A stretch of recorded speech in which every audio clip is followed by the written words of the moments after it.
Hello, ladies and gentlemen. We come to you again. Welcome to LVAD Talk. We bring you another member of the LVAD Nation today. I'm speaking with Miss Farrah Wilson. How are you doing, ma'am? I'm doing good. I'm glad How that are you? I'm awesome. I wish this weather would make up his mind. Figure out what else. I got some hoodies I want to put away, but I just can't put them away yet. No, I know. What part of Cold one day. the country are Hot. you in? I'm in Virginia. Okay, where?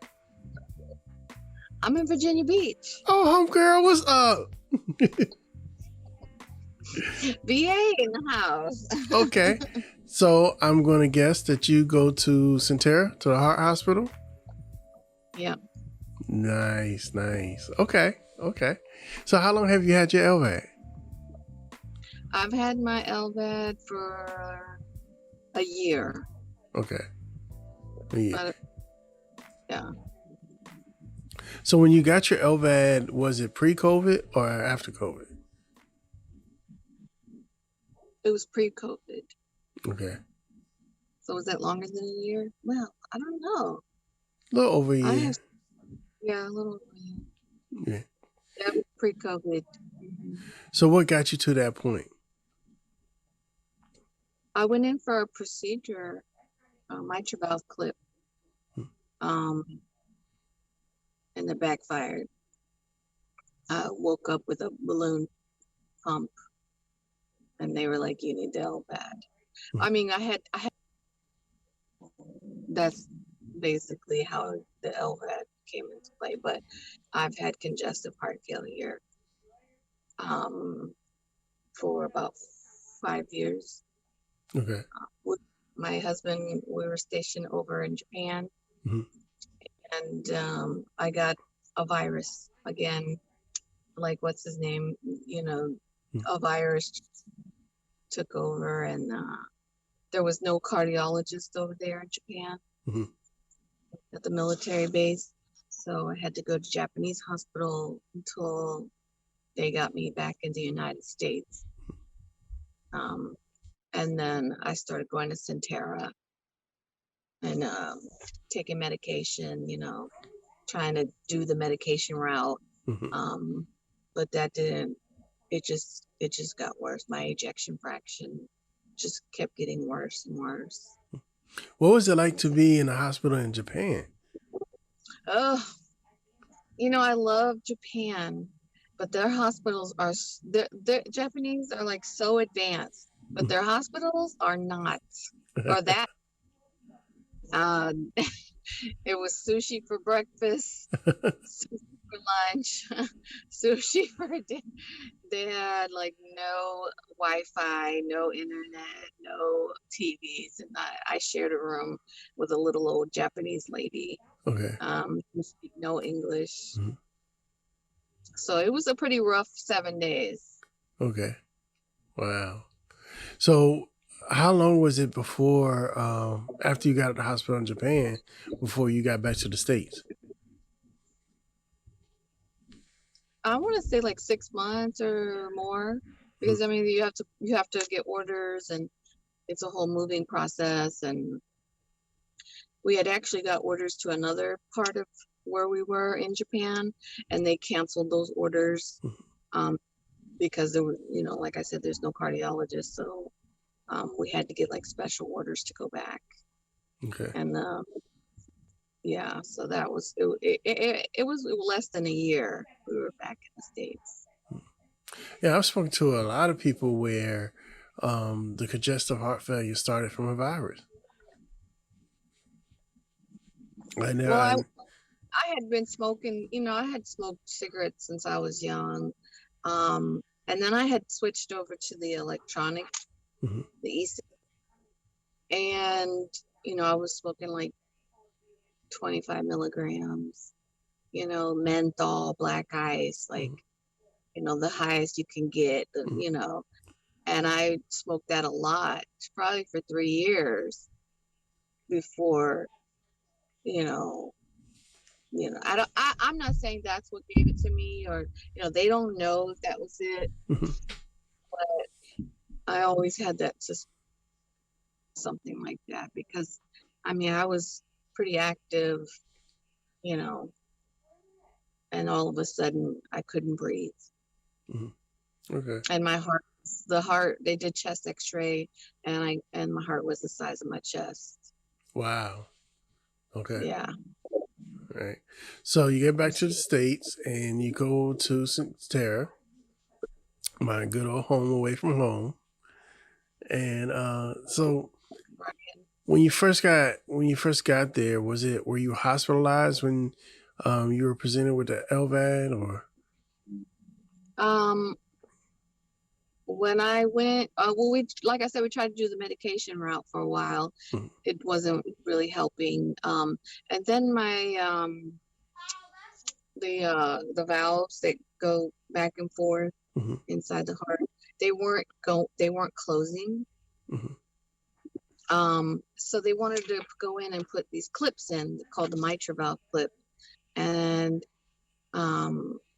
help with the ejection, hopefully help with the ejection, the blood flow or whatever.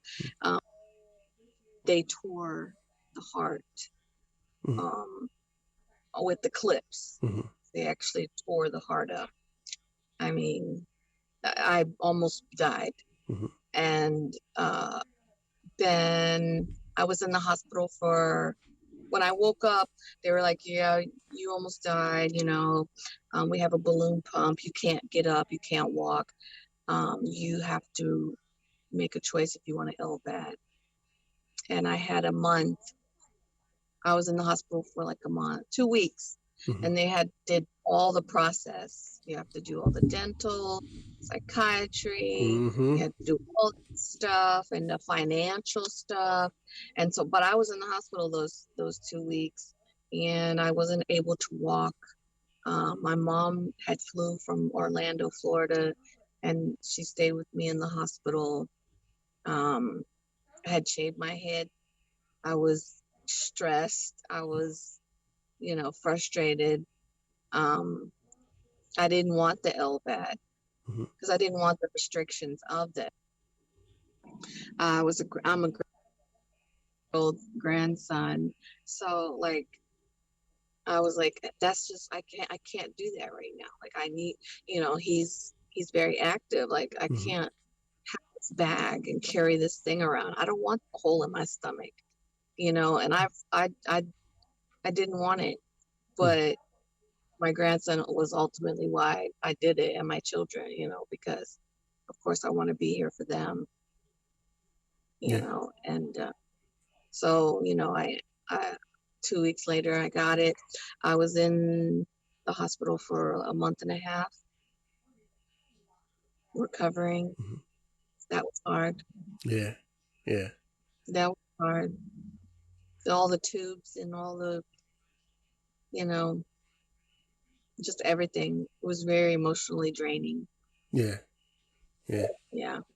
I think they try to prepare you for everything, but I think a lot of times we're not mentally prepared for what we need to do.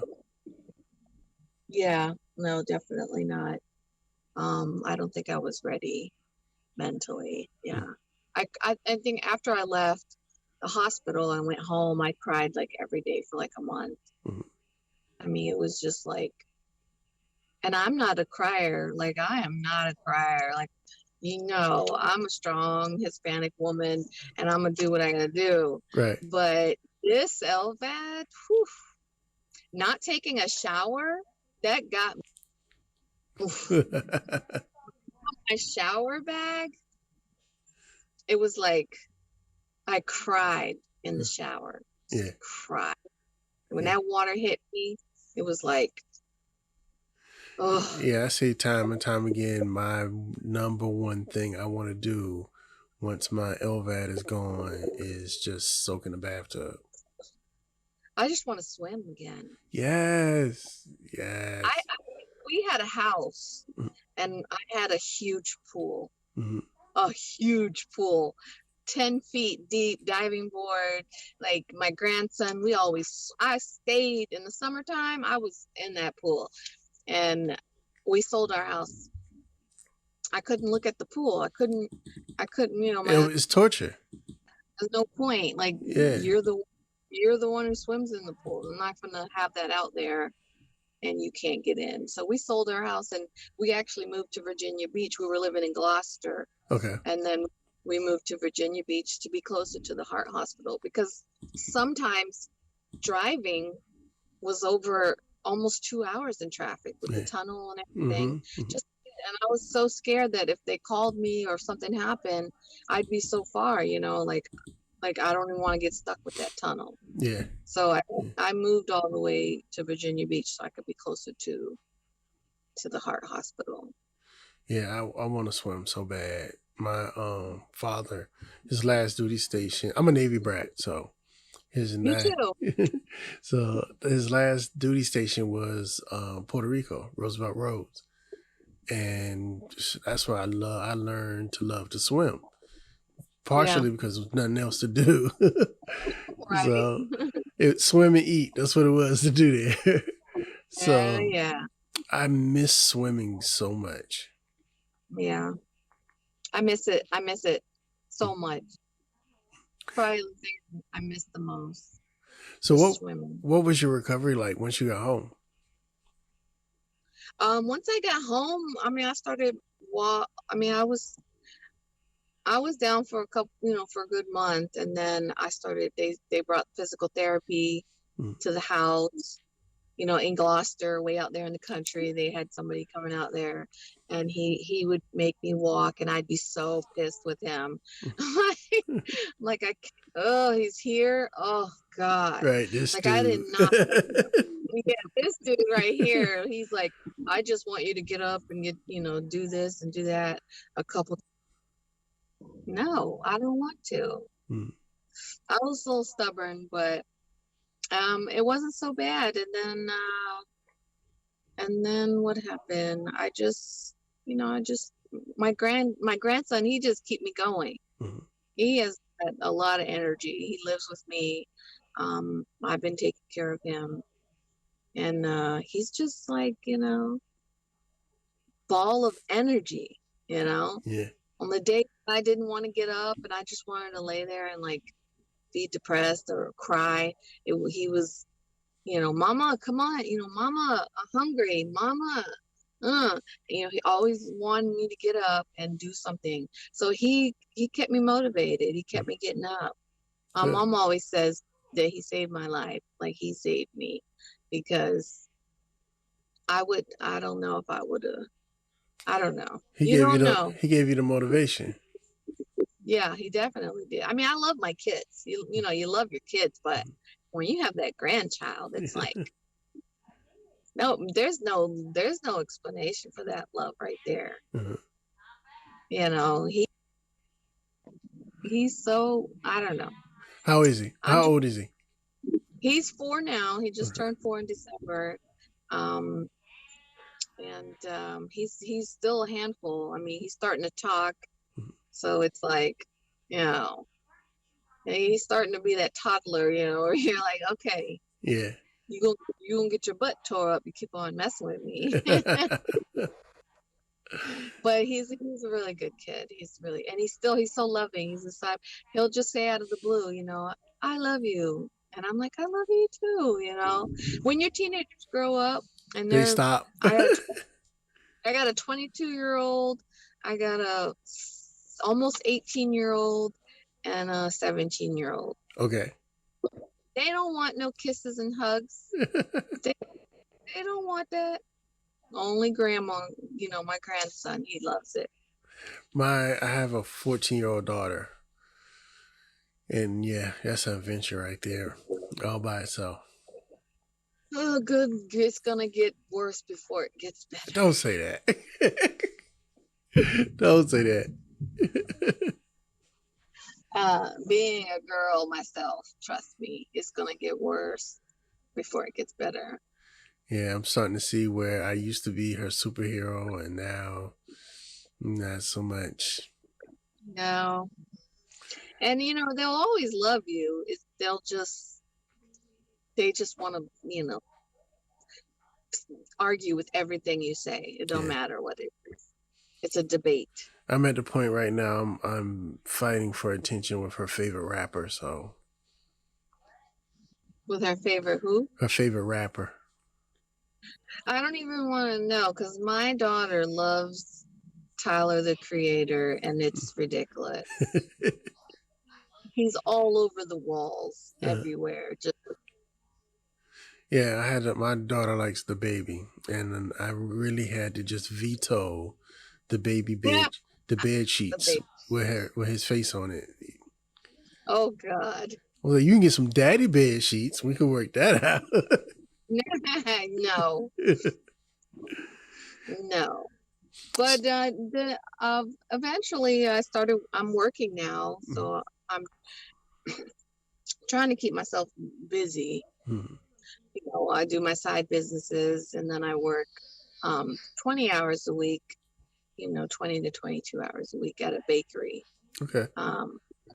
And I bake actually for the commissary for the military base, Oceana. I bake, and which has really been a really struggle this week because I'm on a you're on your liquid diet. My liquid diet. Yeah, we're getting ready to get into that too. Yeah, we're gonna talk about that. But yeah, I've just been working and just trying to stay busy. Okay. So after you got home, how long was it before you felt like you were ready to get out and about? I was ready. Like I was tired of laying down in the bed. Like I just as soon as I could start moving, I was up. I was out the door. Like you couldn't stop me. Yeah, it didn't take long. Okay. But I had to go slow. Yeah. Yeah, because it was painful. Yeah, I jumped out real fast and thought I was ready to drive, and no. Yeah, no, I didn't drive. No, I was hard headed. I learned the hard way. I took a trip to 7-Eleven, and from being down here, we have 7-Eleven on every corner. So 7-Eleven might be 4 or 5 blocks from my house. I just wanted to go get out the house, and I was tired of being in the bed. I wanted some fresh air. So I taught my father-in-law to go into 7-Eleven with me. Anyway, I had somebody to blame if something went wrong. Well, at least you brought somebody with you. So I went to the 7-Eleven. Everything was cool. I went in. I think all I wanted was like a bottle of water. Like I really didn't want anything. It was just getting out the house. I get back in the car and I go home and I feel every single rock on the street. I went right home and got my little red pillow. Oh, that red pillow boy. Yeah, that's your friend. That is. Still is my friend some days when times get hard. Yes, that red pillow boy. That thing was, all the girls signed mine before I left because I had been there for a while. I had went up to I think like 3 different floors. And my mom, she knit the whole time. She was knitting. It was cold, so she was knitting because I was in there for Halloween, and so she made all the nurses hats, and they all loved it, with flowers, and she just knitted it. I mean, that's how she stayed. She said she cried a lot, but I never saw her cry. I guess she would leave the room and cry and then come back, and she said she cried a lot, but it was tough, man. That'll break you down. Yeah. So how did COVID affect your recovery? Well, like I said, after we sold our house, we moved to Virginia Beach. The day we moved into base housing, COVID, everything shut down. We had literally that weekend, like as soon as we got the U-Haul and they're closing everything down. And we had just moved right before that weekend. And I was just at home, like I was so busy unpacking and like, so it really didn't bother me too much because I was at home. Like I had so much to do, you know, unpacking and getting all the house together. And that was hard because it took me a while. I could only do a few boxes a day, you know, before I was like, okay, I can't, or I would, you know, I couldn't move my arms. Like it was, wow. Like little things were becoming so, and having to carry this. And at the time I was using the bag that they gave you, you know, with shoulder strap and everything. Right. And yeah, I can't use that thing. I cannot wear that thing. It just hurts so bad. I would have pain on my shoulder. And then just, you know, it was just so uncomfortable. And then I was like, let me try this fanny pack, you know. And I searched, I think, at a couple different TJ Maxx, trying to find the right size one, you know.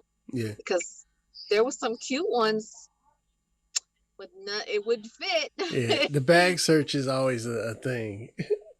I had my other one here. I think I took it upstairs. But yeah, the bag search is always a thing. Like I went through it for months. And just not only finding one that was big enough, but finding one that had the dual zippers so you could zip it around the cord. Yeah. That was a pain. And so when I did find one, I bought two of them. Right? Yeah. Yeah. I found one that I really like, and I just reorder it whenever it starts to get worn down. And I've tried different ones, and sometimes I'll buy one like Amazon, then I have to return them because they just don't fit. It doesn't fit, you know. The pictures online, they look like they would fit. They show all this stuff in there, but that thing does not fit. That thing is, and some of the bags, it would bring it out, so it would be like so long out, and it would look, you know, you look crazy. This one that I have now is longer, so I could put battery to battery long ways, and then the device up front, so it's flatter. It's not so bulky out, and it distributes the weight a lot more evenly. So what is your worst thing about having your LVAD, and then what is the best thing about having your LVAD? The worst, just having to carry this 20, 50, feels like 30 pounds of weight that hurts your body. The cord in your stomach. The worst, yeah. I mean, just having a hole in your stomach. The best thing, just being a robot. Yeah, cyborg life. Yeah, like not having a pulse and like shocking people. That's pretty cool to me. When I go into when I take my blood pressure, I just laugh and I'm like, get a pulse today. And they're all, what? Yeah, I like it when I get that one nurse that's like, I can get a pulse. No, you can't. Yes, I can get a pulse. Okay, you want to put some money on it?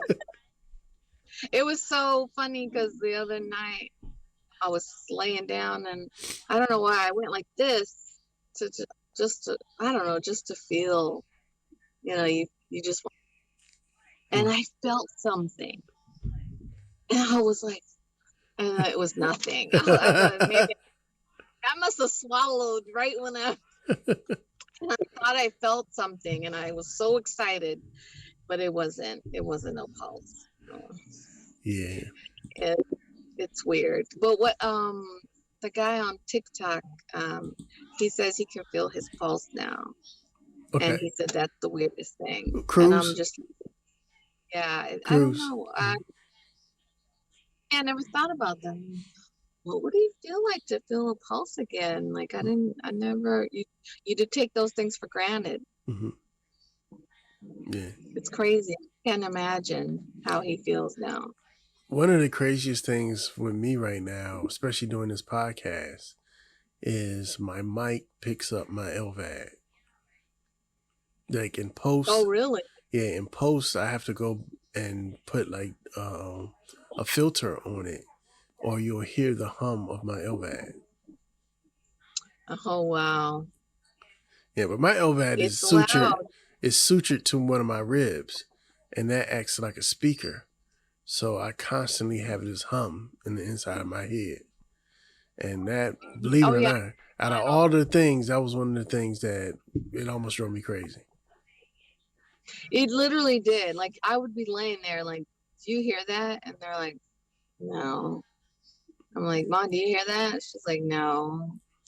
And I would just, I couldn't sleep because I would just hear real, real, real, real, real. And even now, if I lay a certain way and the pillow is like muffled a certain way, you can hear it. Yeah. And it's like I gotta take my ear off because I don't want to hear it. I don't want to hear it. Mine is loud enough. If you're quiet in a room, other people can't hear it. But it's like old school fluorescent lights. And they used to turn them on. They had that little. That's what you'll hear. Wow. Yeah. That's crazy. Other people can hear it? Yeah, other people can hear it. Oh, wow. I was in the office. Yeah, normally, no. I was in the doctor's office complaining about it once, and everybody came in the room and was like, everybody, okay, be quiet, be quiet. We had like four of the coordinators in the room, and 3 of the 4 heard it. Like no stethoscope, no nothing. You can hear it. Yeah. So, that's crazy. That's one of the things. Once I got past that, everything was cool. Yeah. Everywhere I go, people, like if I go to an appointment, they all want to hear it. They'll bring in people and she listens to, and can she listen to? And yeah. I'm like, yeah. I mean, yeah, I guess. Go ahead. I'm like, and then I just found out that I'm going to be the first LVAD at Centera to have the weight loss surgery. Yes, and that's a great segue because that's what we were getting ready to go into. And I think we share. It kind of freaks me out. I think we share the same coordinator. We share the same coordinator? I think we do. Is it Hannah? Yep. Yeah, who was my before? Oh, what was her name? The little tiny lady. Oh, what's her name? She went over to the other side. Oh, I can't remember her name. I know who you're talking about, but I can't think of her name. But I know who you're talking about. Yeah. But yeah. Not Erica. Yeah, no, I just talked to Hannah yesterday. Yeah. I'm gonna be hopefully talking to Hannah tonight. Her and Dr. Old are going to do the podcast. Are you going to do what? The podcast. Oh, really? Yeah. Oh, that's awesome. Yeah, that's going to be interesting. They're really good. They're really good people. I have Yaya. Okay. Dr. Yaya. He's my Yaya. My doctor. He's a funny guy. He's a funny guy. Yeah, we from time to time we'll experience all of them because I think I've seen almost all the doctors. Yeah. Oh yeah. And it's like family. Especially when you were in the hospital. Yeah. Yeah. Yeah, it's like family. So let's get into the whole weight loss thing because I am going to be closely following you with the weight loss surgery so I can get my transplant. Me and my BMI. So you're going to go for it? Yeah, I'm already in the program. I've been in the program since maybe January. Okay, you got to do all the classes. Yeah, I got and next week I got 3 of them in a row. Like I'm gonna be there all day. So I'm just ready. I want to get it over with. Yeah, I did all. Yeah, I just ready. I want to get it over. It takes a while.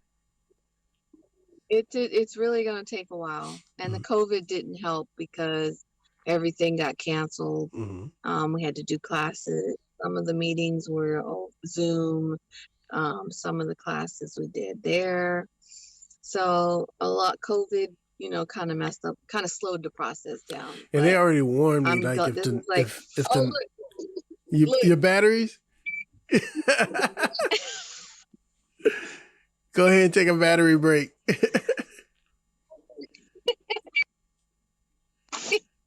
You get to see how I do this. My son, he's so funny. He's like, I could do it so fast, Mom. I could do it 2 at a time. And I'm like, you better not. No, don't do that. Hannah will know. Sometimes he'll be like, you ready? Yeah, so this is the life of the LVADer, if you want to know. Sometimes I don't even hear this thing beeping, and my son hears it from upstairs, and he'll run and he'll grab my batteries. He's 16 years old, and he is like on it. He said, you ain't gonna die on my watch. Yeah, my son is the LVAD police, and he's 10. Right. He changes my batteries out in my bags. He's very, very attentive to my batteries. I think he enjoys it a little too much. and whenever my INR, my numbers are out of sync, and I have to get the shots in the belly. Yeah. Oh, he's on it. He's like, he wants to give me the shots. He's like, yes. Yeah, my kids are scared. And I just had to do that. I just had to do that yesterday. Really? Yes, I hate that. It hurts. Yeah. Yeah, I had to learn how to do it from the bottom of the fat part of your belly. Because I did it straight on once and it bruised. It was bad. Oh, yeah. I had my whole stomach was like black and blue. But he enjoyed that. He enjoyed just stabbing me with that needle. He's like, you ready for another one? I'm like, no, not today. I'm good. Good. But Hannah did call me and say my INR was a bit high, like a 3.4. So I had to cancel some of my medications for yesterday and tonight, because I guess when I have to actually talking about the surgery, I was supposed because I have to go 2 days earlier than the actual surgery. So you'll have to go. You gotta wean the warfarin out your system. Right. The thing is they don't check people in on a Saturday. So now I got to go in tomorrow. And I'm just like, please don't call me in the morning, because I want to eat. I will not eat, but I don't want to like drink all the broth and all the hospital food for 3 days. Like, I just can't. So I don't know what time they're going to call me tomorrow. So I got a lot of stuff. I've been trying to think of all the sugar-free, low sodium, whatever liquid I can eat, drink, whatever. I'm like, it's day 4. Yeah. I've been drinking the protein shakes and getting used to it, just so when that time comes, I would have an acquired taste for it. No, you're never gonna get an acquired taste for it. So how long did the weight loss course take for you? Well, with the COVID and everything, I think everything was like 9 months. So for the people who are not familiar, everybody's program is going to be different. But with us going through the Centera program, we have to take classes before we can get your weight loss surgery. So it's a process. I'm in about the middle of my process. So they're saying realistically, I can probably go to surgery in June, as long as COVID doesn't act up. Because once COVID acts up, they suspend all elective surgeries, which this is considered elective surgery. Yeah, no, I had to wait almost 4 months for them to start doing surgeries again. After you had finished the course? And I had already finished the course. Okay. And did everything, but I had to wait for them to open the surgeries back up. Mm-hmm. And so as soon as they opened the surgeries, they were making appointments. Boom, boom, boom, boom, boom. Mm-hmm. And I was April 5th. So I'm assuming that you're doing it to be listed. The next step after I lose the weight would be to be listed again. Yes. Yeah, but I'm O negative. I'm O negative. Oh, me too. And my antibodies are, I think, 97%. Mm-hmm. So there's a little negatives there, but it's meant to be. It'll be. Yeah. And I figure I just got to be ready. So I'm gonna do everything I need to do to be ready. So when the opportunity, if the opportunity comes, I can jump on it. Right, definitely. I want to be healthy when I get it. Yeah. Yeah. And because what's crazy is they actually, after I went through this whole process, mm-hmm. then the surgeon calls and wants an appointment, and he wants to tell me, well, we could put you on the list now. You don't have to have the weight loss surgery. Oh, really? And I was like, but I didn't went through all this. Right. Like I went through all this. I didn't wait all this time. On my mind, I went online. I saw pictures of before and after people, and I'm like, I want to be skinny again. Uh-huh. And I was like, well, what if I gain and he was like, well, I said, well, do you have a heart for me? He was like, no, I can't promise you. I'm like, well, I'm just going to do my surgery and then, I'll get on there. I'm not going to cancel everything. And then if I gain 5 pounds before I get a heart, my BMI goes up, mm-hmm. then you're going to kick me off again. Yeah. Then I got to start the process all over, So I was like, no. You're just going to have to wait. Yeah.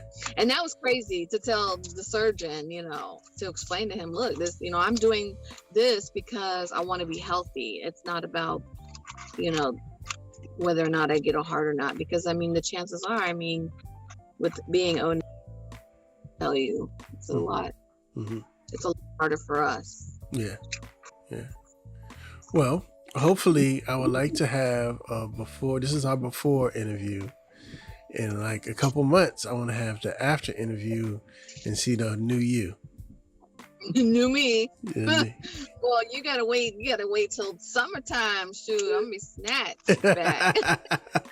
Well, look, we can't jump in the pool, but we can look good sitting around it. Right.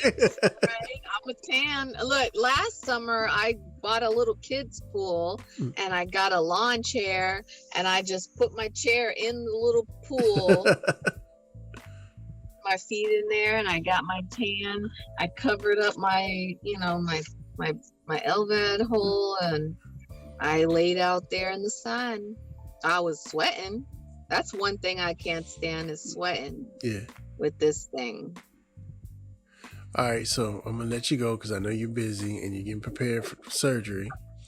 What advice would you give someone that will come to you and be like, I'm about to have the LVAD surgery? What would you tell them? I would tell them that it gets easier. It gets easier. It's hard and it's tough, and you gotta want it. You gotta want to live, and just stay positive. Just keep praying, and just find joy in something. Mm-hmm. Definitely. Awesome. All right, pronounce your name for me. Farrah. Farrah. Okay, I want to make sure I wasn't butchering it because I will butcher a name. Okay. No, and trust me, everybody butchers my name. So. So, how can people reach you if they wanted to get in contact with you? I have Instagram. I also have Facebook, Farrah Wilson. I also have a pet bandana line that I do. It's Wags to Whiskers. Okay. On Instagram and Facebook. It's WAGZTO.whiskers with a Z at the end. Do you have Rottweiler size bandanas? I do. All right. And I could put your dog's name on it. And I just did an order for her so I did birthday ones with her dogs on. She was so excited. She got them yesterday, and she's like, I love them so much. But I mean, I just try to do things. I recently got a golden mountain doodle. Okay. And she's keeping me busy. I always want her to look cute, so I started making bandanas. All right. I'm going to let you get out of surgery, and then I need a Rottweiler size bandana. All right. I got you. All right. Ladies and gentlemen, my name is Sean. This is Farrah, and we are out. All right. Bye.